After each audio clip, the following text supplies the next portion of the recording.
কালী কলকাতা वाली তাই তো কালী পুজোর বিভিন্ন ছবি কলকাতায় কোথায় কেমন হচ্ছে আপনাদের দেখালাম।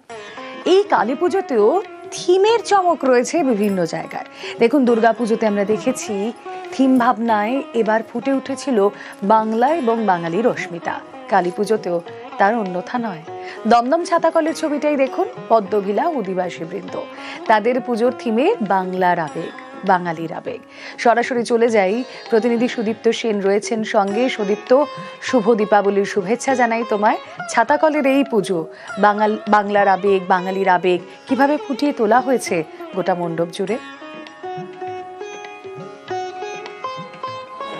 একদমই, তোমাকেও শুভ দীপাবলি। এবং যেটা দেখার যে ছাতাকলের এই পুজো, পদ্মভিলা আদিবাসী বৃন্দের এই পুজো, মূলত দেখা যায় যে থিম তৈরি হয় তা কিন্তু সাজসজ্জা দিয়ে তৈরি হয়, কিন্তু এখানে যে থিম তৈরি হয়েছে একেবারে বাঙালির বরণীয় স্মরণীয় ব্যক্তিত্ব তাদের দিয়ে একটা থিম তৈরি করা হয়েছে। ছোট্ট পুজো কিন্তু ভাবনাটা অনেক বড়। কেন এই ভাবনা, একটু কথা বলার চেষ্টা করি যারা এখানে রয়েছেন। কেন এই ভাবনা?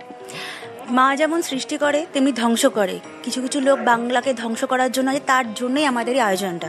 এই ব্যক্তিত্বকে চিনিয়ে দেওয়ার একটা ছোট পরিকল্পনা। যেমন জগদীশচন্দ্র রায়, তেমন জগদীশচন্দ্র বসু, বিনয় বাদল দীনেশ, শ্রী অরবিন্দ, এদেরকে চিনিয়ে, রবীন্দ্রনাথ ঠাকুর, এই প্রত্যেককে চিনিয়ে দেওয়ার